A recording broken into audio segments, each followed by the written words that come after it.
মানে হ্যাঁ। আমারে যদি সুযোগ পাই, আমি জানি না এরপরে আমার কোন জায়গায় কোন 14 শিখে নিয়ে যাবে। কারণ এই সরকার সেটা আসলে হজম করতে পারবে কিনা। আমি তো জি। ওপেন চ্যালেঞ্জ দিচ্ছি। অনেক ধন্যবাদ।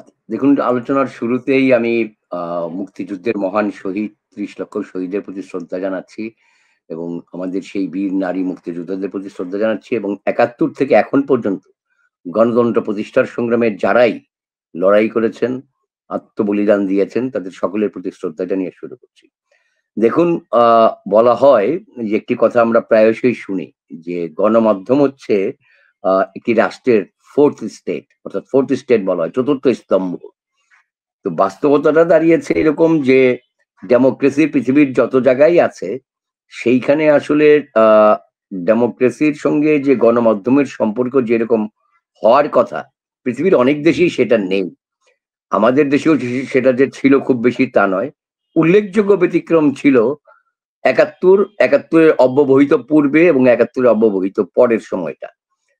দেখেন, আমাদের এই যে প্রিয় জাতীয় পতাকা, আপনি খেয়াল করে দেখবেন, এই জাতীয় পতাকায় যে আমরা একটা লাল সূর্য দেখি, এই জি, লাল জি। সূর্যটির ক্ষেত্রে কিন্তু অনেক বেশি আপনি খেয়াল করে দেখবেন যে টগবগে লাল। আমি খুব প্রাউড ফিল করি একজন সাংবাদিক হিসেবে যে সেখানে আমাদের অগ্রজদেরও অংশীদারিত্ব রয়েছে সেখানে। কারণটা হচ্ছে যে মুক্তিযুদ্ধের সময়ে শহীদুল্লাহ কায়সার, শহীদ সাবের, সেলিনা পারভীন, সিরাজউদ্দিন হোসেন সহ নাম জানা অজানা অনেক সাংবাদিক নিহত হয়েছেন, ৭১ শহীদ হয়েছেন। এমনকি ধরেন যে এই যে এখন যে সময়টা বলা হচ্ছে কোট আনকোট যে জুলাই অভ্যুত্থান, এই কথিত জুলাই অভ্যুত্থানের সময়ও কিন্তু ৫ জন সাংবাদিক নিহত হয়েছেন এবং এরা তাদের ভাষ্য মতে যে এরা সবাই পুলিশের গুলিতে মারা গেছেন। কিন্তু অন্তত পার্টিকুলার ২ টো কেস জানি যে ২ টো কেসে পুলিশের গুলিতে সেই সাংবাদিক ২ জন মারা যাননি। আপনি গণমাধ্যমের স্বাধীনতার কথা বলছেন। স্বাধীনতা তো জি। 71 থেকে যেই স্বাধীনতার কথা আমরা চিন্তা করেছিলাম, এখন পর্যন্ত সেই স্বাধীনতার কতটুকু ভোগ করেছি তাই দেশের মানুষ সাক্ষ্য আছে।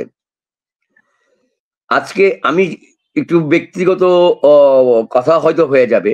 আপনাকে শুধু একটু ছোট করে জানাই যে ৫ই আগস্ট অ পরবর্তী অর্থাৎ ২ দিন আগে ৩রা আগস্ট আমি বাংলাদেশে একটি বেসরকারি টিভি চ্যানেলে টক শোতে অংশ নিয়ে সেখানে আমি বলছিলাম যে এই আন্দোলনের পেছনে জঙ্গি গোষ্ঠী যুক্ত আছে। নিষিদ্ধ জঙ্গি সংগঠন হিজবুত তাহরীর যুক্ত আছে। কিন্তু আ নিষিদ্ধ ও জঙ্গি সংগঠন হিজবুত তাহরীর যুক্ত আছে বলেছিলাম, জামাত শিবির যুক্ত আছে বলেছিলাম যে তারা পেছন থেকে এই কাজটি করছে।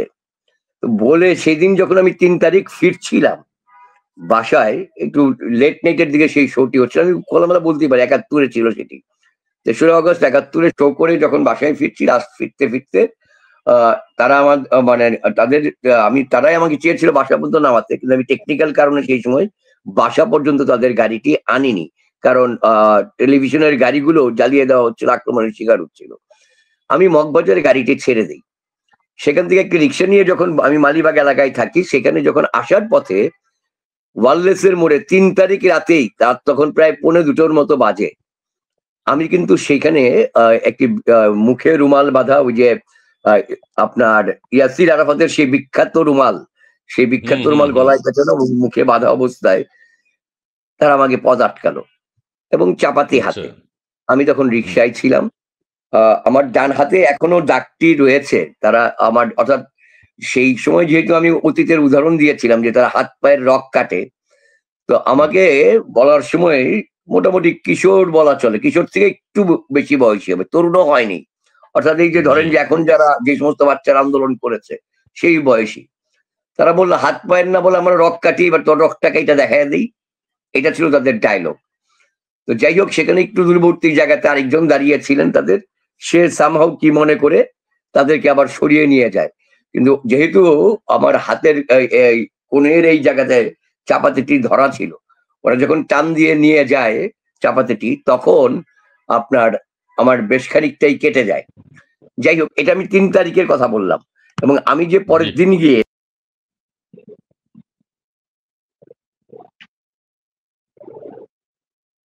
নজরুল ভাই,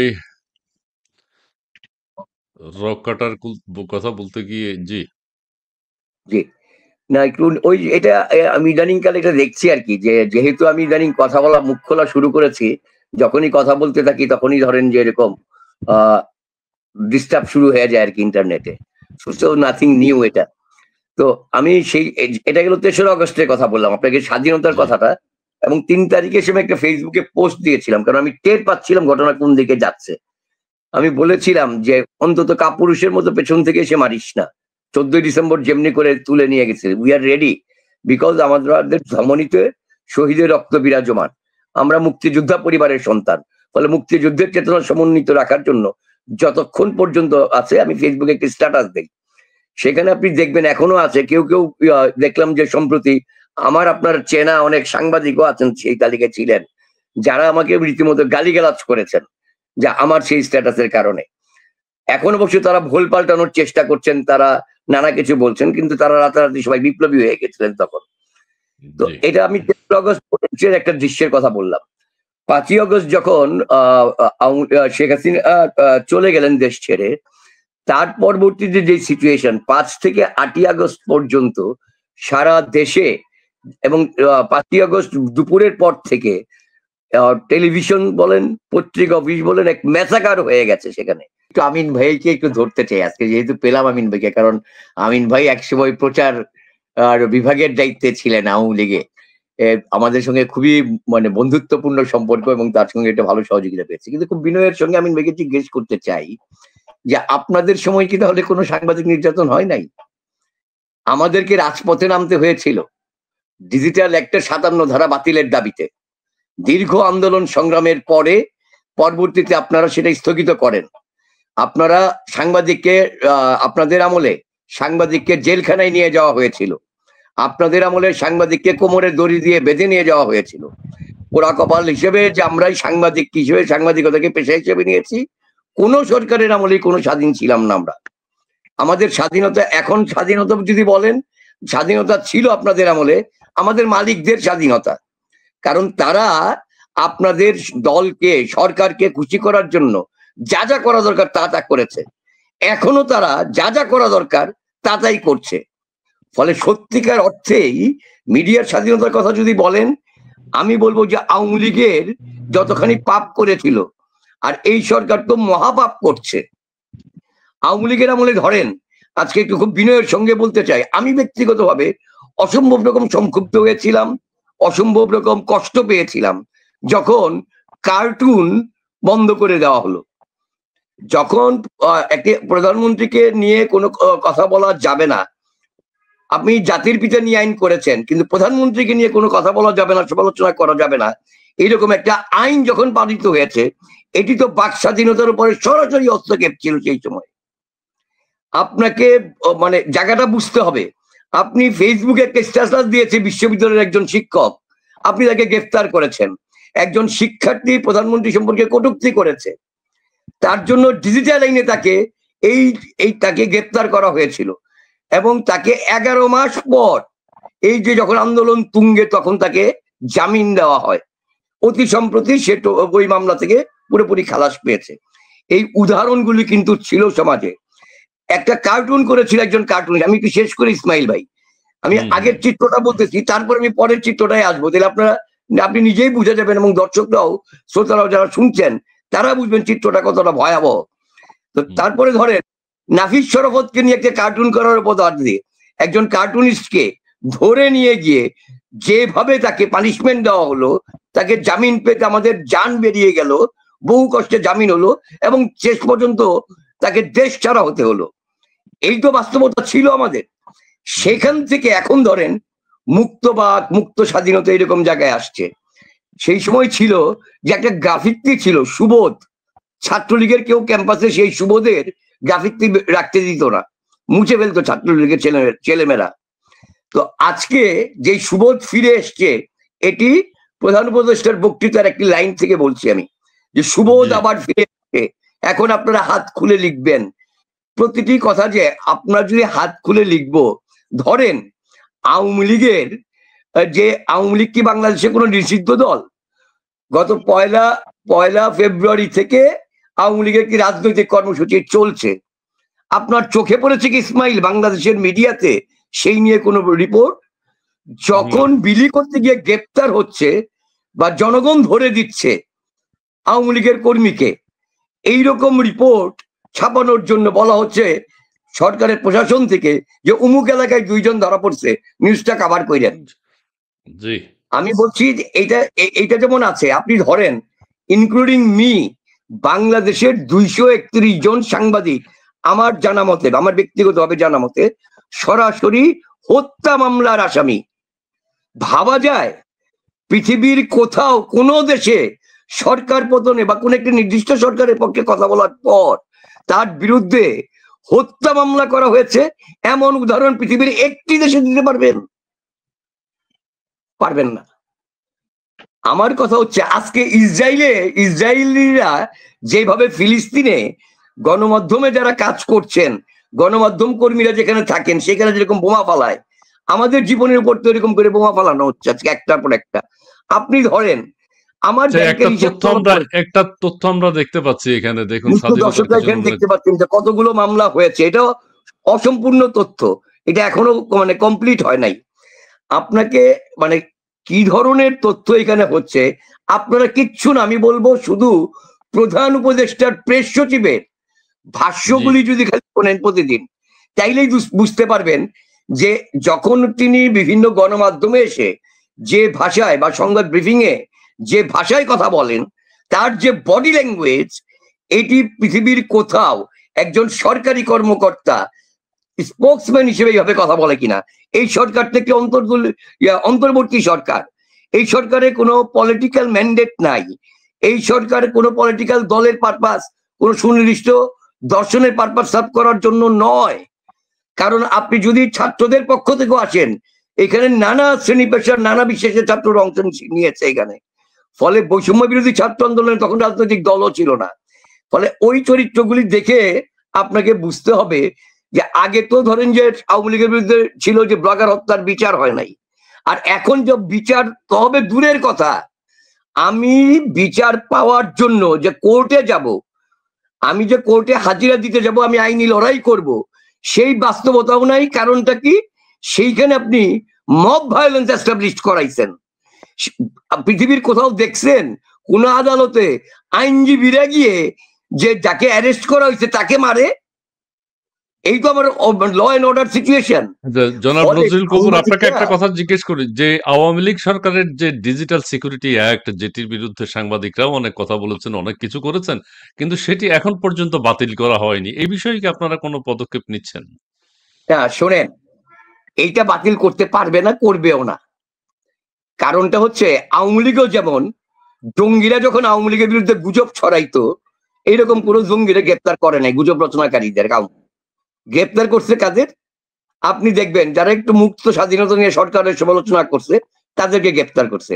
আওয়ামী লীগ ব্লগার হত্যা হইল, ব্লগার হত্যার একজনকেও বিচার করা হয় নাই, সেই আসামিদেরকে ধরা হয় নাই, প্রকাশ্যে ঘুরে বেরিয়েছে।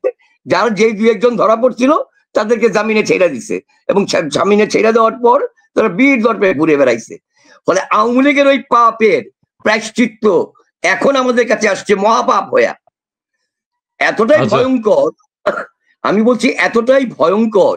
আপনি একটু ভাবেন, প্রদীপ ভৌমিক সিরাজগঞ্জের সাংবাদিক, তিনি আওয়ামী লীগও করেন না, বিএনপিও করেন না, তিনি ছাত্র জীবনের ছাত্র ইউনিয়ন করতেন, সিপিবির সমর্থক, একটি টেলিভিশনের এবং একটি পত্রিকার তিনি স্থানীয় প্রতিনিধি। এবং খেয়াল করবেন, গিয়াস কামাল চৌধুরী প্রতিষ্ঠিত দৈনিক খবরপত্রের তিনি সিরাজগঞ্জ ব্যুরো প্রধান। তো প্রদীপ ভৌমিককে বিএনপি জামাত পিটায় মেরা ফেলছে 5ই আগস্টের পরে, আর উনাকে এখন তালিকায় দিছে জুলাই শহীদ বইলা, উনি পুলিশের গুলিতে মারা গেছে। মেহেদী হাসান যাত্রাবাড়িতে ঢাকা টাইমসের সাংবাদিক, আমার খুব ব্যক্তিগতভাবে আমি তাকে চিনতাম, খুবই স্নেহভাজন আমার। আমি যে কজন গিয়ে আমরা হাসপাতালে মেহেদির লাশ শনাক্ত করেছি তার মধ্যে আমি একজন। সেই মেহেদির গলায় গুলি লাগে, মেহেদি দাঁড়িয়ে ছিল পুলিশের পাশে, এই গুলিটা ভাই আসলো কোত্থেকে? গায়েবী আসমান থেকে পড়ছে? তার গলায় গুলি লেগে পিছন দিয়ে বেরিয়ে গেছে। আচ্ছা, সে নজরুল কবির ভাই, আপনাকে ছোট্ট ২ টা প্রশ্ন করি। সেটা হচ্ছে, তারপরে আমরা আমিনুল ইসলামের কাছে আসবো। একটা হচ্ছে যে, আমাদের প্রধান উপদেষ্টা বলেছেন যে মিডিয়া অনেক স্বাধীন, আপনারা কথা বলুন। আপনারা প্রাণ খুলে আমাদের সমালোচনা করুন, এবং তার একটা বক্তব্য সবাই না খুব না, মেনে ওই নিয়েছে, যে যেটা হচ্ছে স্বাধীনতার প্রমাণ হচ্ছে আমার আপনার সাথে কথা বলতে হচ্ছে বাংলাদেশের। শোনেন, সরকারের একজন, যে কোনো একজন, আমারই ফেসবুকে আমি যখন নাকি কোথাও কথা বলতে পারি না, ফেসবুকে মাঝে মধ্যে স্ট্যাটাস দেই, আমারে ফোন করে বললো তুমি একটু বেশি বেশি করছো। তখন আমি বললাম যে আপনি যে বললেন মুক্ত স্বাধীনতা টেলিভিশনে, তে ভাই আমার নামের ব্ল্যাকলিস্টটা উঠে দেন না, খালি এক নজরুল কবিরটা উঠে দেন, তারপরে আসেন লজিক্যালি ফাইট করি, ইনফরমেশন দিয়ে ফাইট করি, ফ্যাক্ট এন্ড ডকুমেন্টস নিয়ে কথা বলি, দেখি জনগণ কার কথা শোনে। সেই সৎ সাহসটাও তাদের নাই। আমি আমার ধরেন সৎ জীবন যাপন করেছি, তার পুরস্কার দিচ্ছে এই সরকার, যে আমার ব্যাংকের হিসাব তলব করে। আমার ব্যাংকের থেকে ম্যানেজার বলেছে স্যার ওনার স্যালারি অ্যাকাউন্ট কোনো সঞ্চয় নাই, তা আমারটা তলব করো। আর লক্ষ লক্ষ কোটি কোটি টাকা নিয়ে যারা ফেসবুকে স্ট্যাটাস দেয় যে আমার 2টা বাড়ি আছে, 2টা ফ্ল্যাট আছে, তারা তিনি সর্বোচ্চ পোস্টে বসায় রাখছেন। এই তো হচ্ছে রিয়েলিটি। ফলে আপনি বৈষম্য দূর করার কথা বলে সমাজে বৈষম্য লালন করা হচ্ছে। প্রধান উপদেষ্টা এর আগে যেমন দারিদ্র দূরীকরণের কথা বলেছিলেন, করে দারিদ্র জিয়ে রাখছেন, বাস্তবতা দাঁড়াচ্ছে আজকে স্বাধীনতার কথা বলে আমাদের প্রতিটি সেকেন্ডে সেকেন্ডে স্বাধীনতা হরণ করা হচ্ছে। দেখেন, আমি এই যে বাংলা একাডেমির ঘটনাগুলি নিয়ে কথাই বলতে চাই না, মানে আমি এতটাই বিরক্তিকর, মানে অরুচিকর। কারণ বাংলা একাডেমি এর এক সময় একটা স্লোগান ছিল জাতির মননের প্রতি, ওইটাকে যেই জায়গায় নিয়ে যাওয়া হয়েছে ইতিমধ্যে, মানে আমার তো লাগবে না যে ওই পুরস্কার দেওয়ার থেকে জুরি বোর্ডের যারা মেম্বার তারাই একে একে রিজাইন করতেছেন এখন। তারপরে যেই ধরনের ডেকোরেশন করছে, আরে ভাই এরশাদের পতনের পর এতটা গোছানো ছিল না। এরশাদের পতনের পর যখন আমরা করছিলাম, তখন কি এরশাদই অসম্মান করছিলাম? সুতরাং আমার আসলে এটা মানে এতটাই অরুচিকর, এতটাই বিরক্তিকর, যে আমি ওই মন্তব্যটা করতেও চাই না। মানে এমন একটা রুচিহীন মানুষ সম্পর্কে আমার মানে ঘৃণা করতেও ঘৃণা বোধ হয়। আমি যে জায়গাটায় আসতে চাই আপনার ক্ষেত্রে, সে আপনি যেই স্বাধীনতার কথা বলছেন ইসমাইল ভাই, আমার কথাগুলো খুব সংক্ষুব্ধ মনে হবে। কিছু কিছু মন্তব্য দেখছিলাম, দেখেন রে ভাই, আওয়ামী লীগ আমলে বলা হচ্ছে, আমি যখন আওয়ামী লীগের সমালোচনাটা করলাম, এবার একটা ছোট কথা বলি, যে মালিকদের চেহারা, আমাদের মালিকদের চেহারাটা একটু বলি। কিছুটা আমিন ভাই বলছেন যে চাটুকার সাংবাদিকদের ক্ষেত্রে যারা হেড অফ নিউজ বা সিওরা যাইতেন সেখানে প্রেস কনফারেন্সে, তাদের প্রতি মাঠের যারা রিপোর্টার, তাদের সংক্ষুব্ধতা ছিল দীর্ঘদিন যাবৎ, যে তারা প্রশ্ন করতে পারেন না, ওনারা গিয়া প্রশ্ন করেন। কারণ রাষ্ট্রের পক্ষ থেকে, সরকারের পক্ষ থেকেও তাদেরকে লালন করা হতো। আপনি ধরেন যে শেখ হাসিনাকে যে দোষারোপটা করব, ভেতর থেকে তো সায়টা পাই না। কারণ কি বলা হলো, যে মালিক পক্ষের কারণে, মালিক পক্ষের শ্রেণীগত চরিত্রের কারণে সাংবাদিকরা স্বাধীনভাবে কাজ করতে পারে না। তো তিনি তো ভাই কিছু সাংবাদিককে টেলিভিশনে লাইসেন্স দিছিলেন, সেই লাইসেন্স গুলো নিয়ে তারা কার কাছে বেচছে? কোন মালিকদের কাছে? এখনো তো লাইসেন্স প্রাপ্ত সাবেক একজন উপদেষ্টা, আমরা তো জানি এগুলো, যে কিভাবে এই এডিটোরিয়াল বোর্ড যেটা ছিল, সেই এডিটোরিয়াল বোর্ডের চাকরিচ্যুত করতে হয়েছে। ওনার কিছু হয়েছে? ওনার মালিকানা এক অংশ গেছে? যায় নাই। এই বাস্তবতা গুলিও তো আমাদের রয়েছে। ধরেন আজকে আরো কথা বলি, খালি তো আওয়ামী লীগের বর্তমান গভর্নমেন্ট হইলো, খেয়াল করে দেখবেন 90-এর গণ আন্দোলনের সময় 2 নেত্রীকে বসাইছিল একসঙ্গে, এক মঞ্চে আনছিল, যে সেই অধম যেই পেশার সাথে যুক্ত, সেই পেশার একজন ছোট্ট মানুষ, তার নাম ফয়েজ আহমদ। সাংবাদিক ফয়েজ আহমদ 2 নেত্রীকে এক মঞ্চে বসে এরশাদের পতনের আন্দোলনকে ত্বরান্বিত করেছিল, এবং সেটি হয়েছিল জাতীয় প্রেস ক্লাবে বসে। সেই যে জায়গা, কারণ এই জাতীয় প্রেস ক্লাব এতটাই পাওয়ারফুল ছিল, এই সাংবাদিক সমাজ এতটাই পাওয়ারফুল ছিল, এইটা 71-এ পাকিস্তানি বাহিনী বুঝছিল, তাই প্রেস ক্লাবে তারা হামলা করছিল, তারা দৈনিক সংবাদ অফিস পুড়াইয়া দিছিল, তারা দৈনিক ইত্তেফাক অফিস পুড়াইয়া দিছিল পাকিস্তানি হানাদাররা। একটু খেয়াল করে দেখবেন 53 বছর পরে আবার যখন মিডিয়া পুড়ছে, আগুন দেওয়া হচ্ছে, তাইলে কার কোন ঘটনার সাথে মেলে, কোন দর্শনের সঙ্গে মিলে? লড়াইটা ছিল, আমি সবসময় বলছি এটা, যে বাংলাদেশ দর্শনের সঙ্গে পাকিস্তান দর্শনের। আপনি কিছুক্ষণ আগে বাংলাদেশপন্থী বললেন না, আরে কেমনে বাংলাদেশপন্থী হব আমি? ওর বাংলাদেশপন্থী হব আমি? উপদেষ্টা মাহফুজের বাংলাদেশপন্থী হব? যে বাংলাদেশপন্থী মিডিয়াকে জ্বালায় দেয়, পড়ে দেয়, যে বলে যে ইয়াতে গৃহযুদ্ধ অনিবার্য। তার গুরু শাহ আব্দুল হান্নান যখন সাবেক সচিব ছিল, এই 21 টেলিভিশনের প্রকাশ্যে টক শোতেই বলছিল 71 সালে কোনো স্বাধীনতা যুদ্ধ হয় নাই, গৃহযুদ্ধ হয়েছে 2008 সালে 111-এর আমলে। আমরা তো এগুলি ভুলে যাই নাই ভাই। 71-এর ঘাতক দালালরা কে কোথায়, একটি বই বেরিয়েছিল 91 সালে, ওইটার মধ্যে লিস্ট গুলো ছিল। ওই লিস্ট গুলো যদি আজকে মেলান না, আপনি দেখবেন কোথায় উপদেষ্টা, কোথায় সচিব, কোথায় কোন সংস্কার কমিশনে কারা কারা বসে আছে। তাদের অনেকের চেহারা, বাপদাদার চেহারা, বাপদাদার নাম সেইখানে পাবেন। আমি আর কথাগুলো খুব তিতা লাগতেছে হয়তো অনেকের কাছে, অনেক গালিগালাজ খাবো ভাই, কিন্তু আমার কাছে মনে হয়েছে এই সত্যগুলো বলা দরকার। কয়দিন বাঁচবো জানি না, ওই হারমাদের গ্রুপ কদিন বাঁচিয়ে রাখবে জানি না, কিন্তু আরো কয়েকটা কথা বলতে চাই। 1992 সালে সাংবাদিক সমাজের ইউনিয়নটা ভাঙছে কে? 3 জোটের রূপরেখা নিয়ে, লিজেন্ডারি ভোট নিয়ে তো বেগম খালেদা জিয়া ক্ষমতায় এসেছিলেন। বলা ছিল 3 জোটের রূপরেখায়, ছাত্র সমাজের 10 দফায়, সাংবাদিক ইউনিয়নের পেশাজীবীদের দফায়, যে রেডিও টেলিভিশনের সাহিত্য শাসন দিতে হবে। দিছিল? 1992 সালে তৎকালীন তথ্যমন্ত্রী ব্যারিস্টার নাজমুল হুদার নেতৃত্বে এই যে আজকে ডিভিশন বলেন যে আমরা দলবাজি হয়েছি, চাটুকার হয়েছি, পার্টিজান হয়েছি, কে করছিল ভাই এটা? কাদেরকে নিয়ে গেছিল? এরশাদ যেমন ঝাড়ুদার মন্ত্রী বানাইছিল আনোয়ার জাহিদকে জাতীয় প্রেস ক্লাব থেকে তুইলা নিয়া, তার বিরুদ্ধে ঘৃণা বলে তাকে প্রত্যাখ্যান করা হয়েছিল, অন্য সাংবাদিকরা রুইখা দাঁড়াইছিল।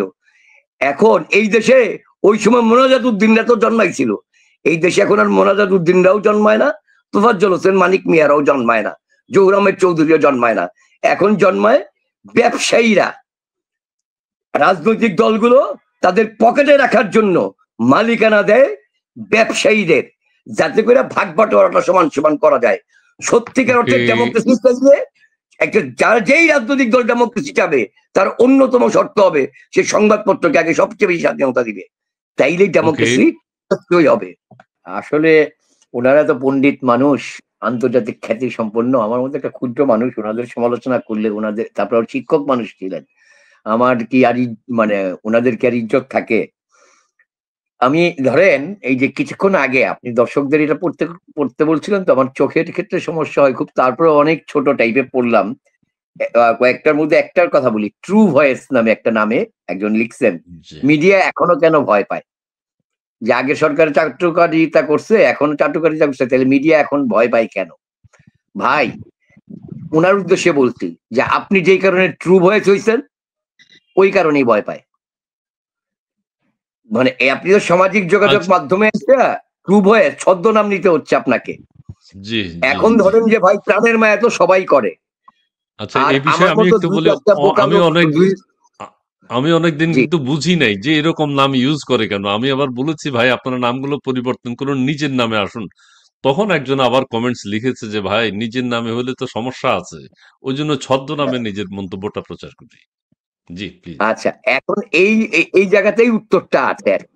প্রশ্নটা হচ্ছে, আমি এর আগে আরেকটা অনুষ্ঠানে বলছিলাম, আমাদের শিক্ষক আমার খুব মানে এক সময়কার খুব কাছের মানুষ, খুবই মানে আড্ডাবাজ মানুষ ছিলেন উনি, আমিও ক্যাম্পাসে বহু সভাবের সঙ্গে স্টাডি সার্কেলও করেছি আমরা একসঙ্গে, জনাব আলী রিয়াদ সাহেব, অধ্যাপক আলী রিয়াদ সাহেব।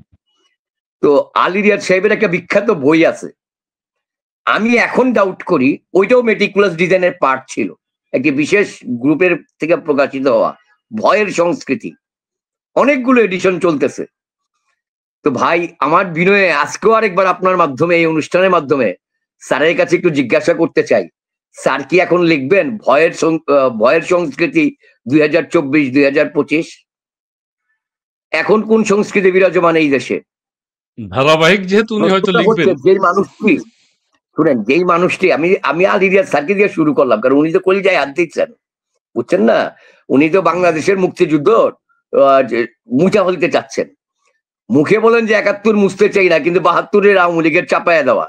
তো এর চেয়ে হাস্যকর কথা তো আর কিছু হয় না, কারণ প্রস্তাবনাটা যখন 10ই এপ্রিল নেওয়া হয়েছিল, তো ভাই আমি খুব বিনয়ের সঙ্গে জিজ্ঞেস করতে চাই, মেহেরপুরে যে সরকারটা গঠন হয়েছিল কোন ম্যান্ডেটে? আপনি তো সরকার গঠন করছেন শেখ হাসিনার মানে তারা যে গালি দিয়ে কয় যে শেখ হাসিনার সংবিধান, তাহলে শেখ হাসিনার সংবিধানের অধীনে শপথ নিলেন কোন দুঃখে?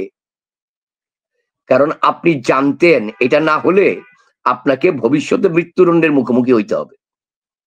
এই দেশে আমাদেরকে, এই যে আপনি মিডিয়ার স্বাধীনতার কথা বলেন না, বিএনপি জামাত ক্ষমতায়, গণমাধ্যম যখন বাংলা ভাই এর তাণ্ডব নিয়ে লেখলো, তখন মতিউর রহমান নিজামী শিল্পমন্ত্রী, জামাত নেতা, যুদ্ধাপরাধী, ফাঁসির দণ্ডে দণ্ডিত হয়েছে।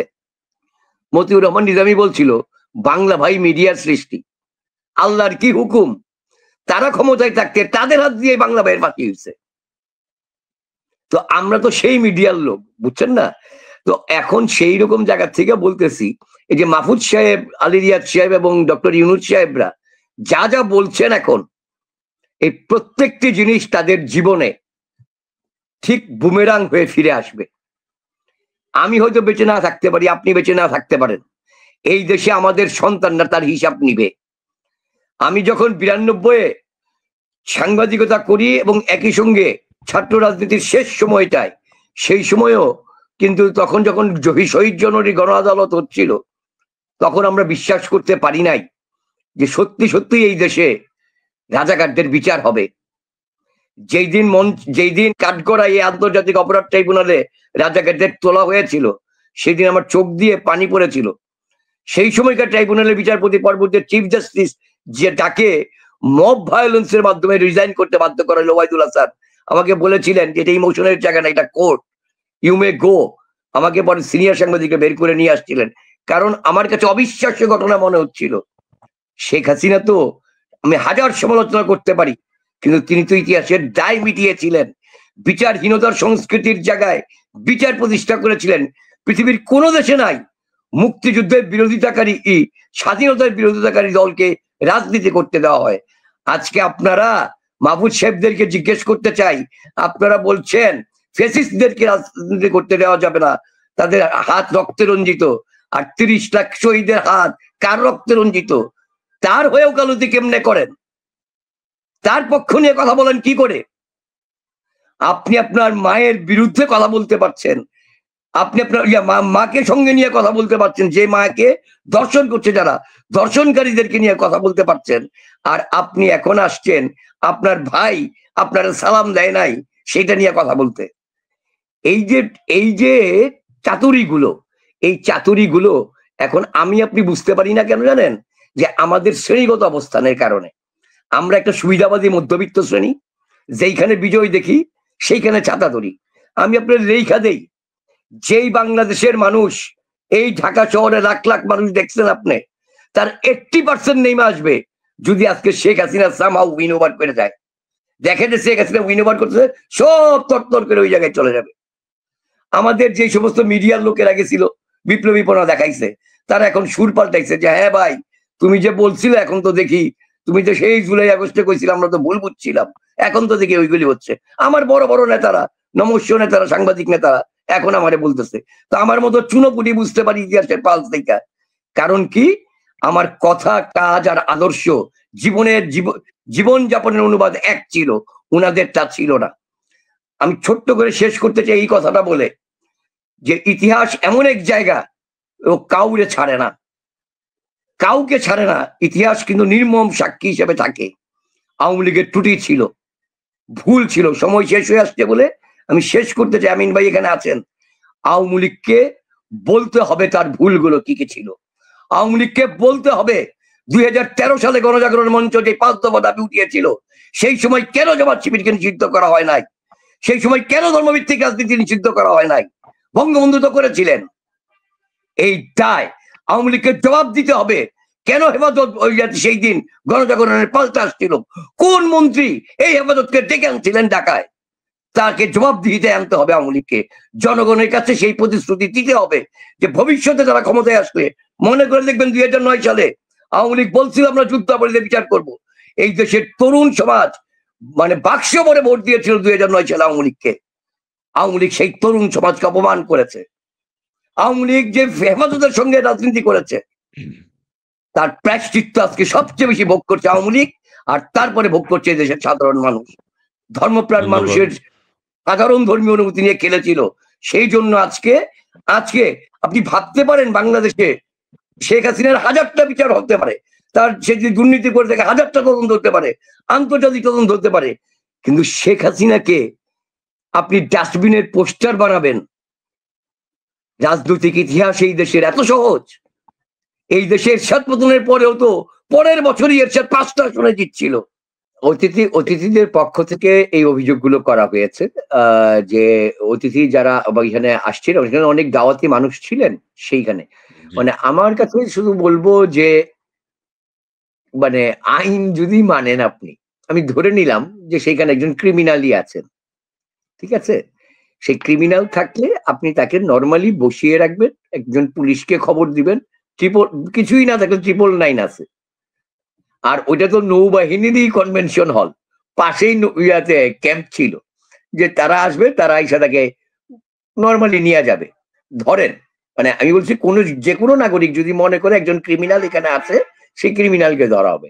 এখন রাজনৈতিক মামলা হয়েছে, মামলার দৌড় কি সে তো আমি নিজে ভুক্তভোগী, আমি জানি। সুতরাং ফলে কতখানি কোন কে দায়িত্ব সেই বিতর্কে না গিয়েও বলতে চাই যে ভাই একটু বিয়ের অনুষ্ঠানে পাকিস্তানি বাহিনী এটা করে নাই, খালি এতটুকু আপনারে বললাম। মুক্তিযুদ্ধের 11 খণ্ডের দলিল পত্র তারা কেউ পড়ে নাই? অনেক গল্প আছে সেইখানে এইরকম মুক্তিযুদ্ধের সময়ও কিন্তু বিয়ে হইছে, সেইখানেও কিন্তু রাজাকাররা করছে ভাই, কিন্তু পাকিস্তান বাহিনী করে না এরকম। তাইলে বাকিটা আপনারা বুঝানেন, দর্শকরা বুঝা নিবে। দর্শকরা কি কি জানতে চায় আগাম ঘোষণা দিয়ে কিছু প্রশ্নগুলো নিয়ে, মানে আমারে যদি সুযোগ পাই, আমি জানি না এরপরে আমার কোন জায়গায় কোন 14 নিয়ে যাবে, কারণ এই সরকার সেটা আসলে হজম করতে পারবে কিনা। আমি তো ওপেন চ্যালেঞ্জ দিচ্ছি যে আমাকে একটি মাধ্যম দেন বাংলাদেশে, আমি ইনভেস্টিগেশন করে তথ্য প্রমাণ সহ উপস্থাপন করব কারা কারা আছে। আমি এই আপনার অনুষ্ঠানের মাধ্যমে সরকারকে ওপেন বলতে চাই, আমি পুলিশ হত্যার তদন্ত করতে চাই, আমি 5 জন সাংবাদিক হত্যার তদন্ত করতে চাই, মানে ইনভেস্টিগেশন রিপোর্ট করতে চাই, অনুসন্ধান রিপোর্ট করতে চাই। আমাকে সেই স্কোপ দেন। যদি বুকের পাটা থাকে, যদি স্বাধীনতা থাকে, সত্যি আপনি মিন করে থাকেন, আমাকে সেই সুযোগটা দেন। আমরা জুলাই আগস্ট বিপ্লব সম্পর্কে আপনার কাছ থেকে একটু শুনতে চাইব, নেপথ্যে আসলে কি ঘটেছিল নাকি দৃশ্য যারা জানতে চাই আমি বলবো, আমার জানা আছে।